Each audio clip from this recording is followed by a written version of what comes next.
it's a mix of modern and classic and not just classical or modern, is whatever you do has to be in a contemporary context. I think I would like a home that is nature driven, lots of natural light. I can see a lot of plants. We live in a time where automation is the need of the hour. So that if that helps me in my lifestyle, why not?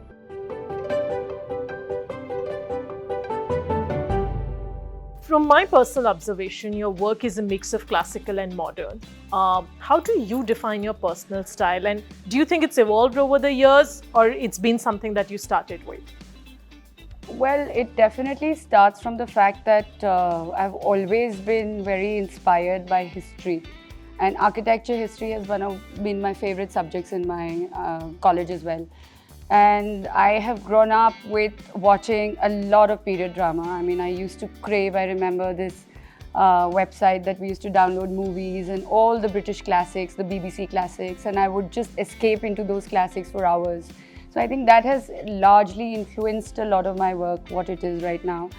Also, I feel that it's why I say it's a mix of modern and classic and not just classical or modern, is whatever you do has to be in a contemporary context. Like, we live in a world where social media, digital advent, so many things are technology driven, and also at the same time, the lifestyles, the pace of our lifestyles is very fast. We really don't have the time to appreciate very small little details that an artisan took 20, 30 years to make. So all that has to be translated in your work today, and I think that is what gives birth to a new style of work, or at least it is what makes it a little different, or makes my style, Right. You've designed some of the most luxurious homes in Delhi, India, and even internationally. How do you define luxury? Well, luxury, I feel, unfortunately, is a very beaten word. I mean, while I was driving from my office to this place, there's a luxury restaurant, there's a luxury hotel, there's a luxury furniture, luxury carpets, luxury this, luxury that. I think what really the word actually has lost its meaning, but what it means to me is absolutely masterful attention to detail. And I think that is what something is, it's going to make your work exclusive. Because not everybody, see, in my office we're about 75 to 80 people, but we take very less projects in a year. We take about 12 to 15 projects. Imagine a staff strength of that working only on this many projects. Imagine the amount of detailing and the attention to little corners of what we do is happening in the office. To me, that is luxury. Luxury is not really spending a lot of money, opulence. It's really about, how much attention to detail have you given, customization, tailor-making it specifically to the purpose. So I think that to me is luxury. What I want to also do with you today is just talk about you. There's not a lot of information about you there. You're a very private person, I know that. Tell us a little about yourself. Like, how did design happen, and what's the story like? Well, it was more or less an accident. I was actually planning to become a doctor. Wow. Yeah, and almost appeared for exams, and my aunt is a doctor.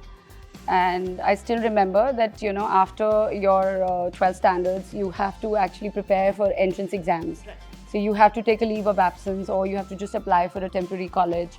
And I wanted to apply for a leave of absence to study for my exams. And I went to her clinic. She said, come, I'll give you a medical application, a medical leave. Right. Why don't you come to the clinic? I went to the clinic, and there she was sitting in a very crisp sari. She's extremely well dressed all the time. And then looking at patients, there are, these patients sitting outside in the chamber. And that is something that I felt that I couldn't do it. And that was a realization sometimes most people don't have, even after having 5 years of study, that what they're actually going to enter. Yeah, and me being on the other side of history, architecture, I wanted to pursue archaeology. But at the time, I couldn't really find the source of the right places and what it would entail in terms of my lifestyle. Right. So it was all a big question mark with me and my family. So the closest sounding thing was architecture. And that's how I ended up being an architect. From the time you would have started your own practice, like right now, designs changed so much in the last 3 or 4 years, right? But when you would have started your practice to what things in design have become now, what do you feel about this change? I think the whole game has changed. The whole scenario, the whole landscape of design has changed, especially at a time where our country is at the moment. It's a very interesting time in, say, the chronological order, because this is a time where the country is seeing a lot of economic growth. And with that comes a lot of patronage for art, architecture, a lot of interest in people showing interest in having to have nicely aesthetic and design crafted, curated spaces for themselves as a living atmosphere. I think that is something that that has really driven the whole landscape of this. Also, the younger generation being so authentic and so self-expressive has also contributed a lot to that change, what I feel. At our times when we were studying and when we started practicing, we were more or less told what to do. These days, architecture colleges, the students, they have access to so much information. They have access to, these, exposure to art for that matter, from digital media, from these art communities, online platforms. They already have formed their minds. I feel that that has helped them a lot to start with a great momentum, which we had to build over the years. Absolutely. Art plays a very important role in your projects. What do you think art means to you, and how do you go about educating your client? Because while the client is more evolved today, art is still a developing space. How do you work with them on that? Well, firstly, I feel that art is something that is, I think it's like human beings. It brings almost every emotion you can express through art. If you're sad, you look at a painting, you feel sad, you feel violent, sometimes you feel peaceful, sometimes you feel almost therapy at times. So I think art is a very powerful medium, and India being a developing nation and the exposure no doubt is improving, but there's still a long way to go. There's still a long way to go for us to educate our clients in a way that, we don't need to dress our walls all the time. One piece of art is powerful enough, does the magic, yeah, and leave the corners. We don't have to really think about the corners, and we have to leave this wall be. Right. So this is something that is an ongoing struggle on a daily basis in our office. Right. Yeah, but I think we're progressing quite a lot. It's not the same as it was 10 years ago. Right. So I think that has helped change a lot. And nonetheless, we as an architect also, especially me, I feel the need to invest in myself. So there's a lot of need for me also to go inside me and study, to travel and to visit these galleries and amazing shows by different artists, to even provoke those ideas in me so that I'm able to inspire my clients. Absolutely. So the investment really starts from me. Amazing. Art previously, let's just say a decade ago, was all about the deities and the gods, and that was art. Today, you see a lot of abstract art, you see installation art. There is a shift that has happened. It's slow, but it has happened. How do you see this shift? Today, when a client comes to you and you're proposing different art forms to them, are they more receptive because of the exposure that has happened? Absolutely, absolutely more receptive. But nonetheless, like always, art is rooted in religion. Like when you said, earlier times we would have these pitchway paintings, goddesses always on the walls and here and there. That reflected the thought process of that society at the time. And as a society, I feel we've become more self-expressive. Like, I would see the youth in my office, the juniors who join, they're full of energy, and they're so strongly opinionated.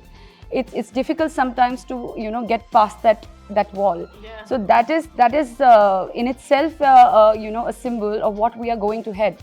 And art is nothing but a medium where we express ourselves in a way, So when you talk of abstract art, I think abstract art is also very interesting to me because it does not give you a definitive answer. Right.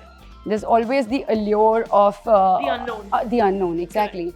So abstraction for me is when I want to create a thought in a space where I want people to think and have an overwhelming experience of a certain kind. I think I would use abstraction in that way. Mm-hmm. Maybe a sculpture, maybe something that doesn't say too directly is what abstraction. Also you said while social media has made the world a smaller place, also what's happened is the creative walls have come down, right? Lines have been blurred. So designs going into graphics going into fashion's going into Absolutely. Product everywhere. What do you feel about this? Do you see this as a good opportunity of the lines blurring, or you think it's becoming I think, Kamna, it's coming back to where it was. Uh-huh. If you see the artists of 15th century, 16th and the 7th century, the artists were a musician, they were painters, they were somebody who's artistically inclined, somebody who's very receptive to your natural habitat, somebody who looks at a sunset in a certain way when you're so sensitive to these kind of changes. it can reflect in any way. It can reflect in any form. It need not be a certain material. Like It's a medium of translation. it's a medium of translation. Like for example, today, if I can quote Peter Marino here, who's a very celebrated architect and doing so many luxury brands all over the world, and he designed a bag for Louis Vuitton. Yeah. If you look at the bag, and if you actually have a picture or on YouTube or video or something, you can actually relate the two things, because it's the way of his dressing. So I think being an architect does not mean that you can't do interiors, or you can't. I was very interested in fashion initially, and I loved working with fabrics. And today in my work, I'm doing a lot of a selection of fabrics based on the same thought process that I had at that time. Is there a brand, person, anybody on top of your head that you would like to collaborate with for anything that you may want to do? Yeah, Jean-François Lesage is one person. He does a lot of embroidery. Right. And right now I'm working with him on many projects, and I'd love to design a collection with him. What do you think, since we're talking about talent, what do you think that the young kids don't have it today? Is it hard work or is it too much exposure? Where do you think there is a lack? I think this is what I was discussing with my junior in the car, and I think it's a lot to do with overexposure of information. Right. They are exposed to so many things, and everything looks so glossy and glamorous that how to get there and get there fast. Yes. What's the shortest way to What's get the shortest way? I mean, they don't care about hard work. Yes. Oh, no. What is Smart hard work. Smart work. We are here for smart work. But how do you get smart if you don't do the work? Absolutely. So this is a challenge that we face with this younger generation. Also, for every little thing, there now is ChatGPT, there's Pinterest, there's this, there's that. I tried banning one or two things in the office, didn't work. So we are still struggling within ourselves. I encourage them to read a lot of books. We have a very cute little library section in the office where I encourage them to open the books at times, but I'm sorry. I'm sorry. I think it's like I'm trying to teach them a language that they don't want to learn.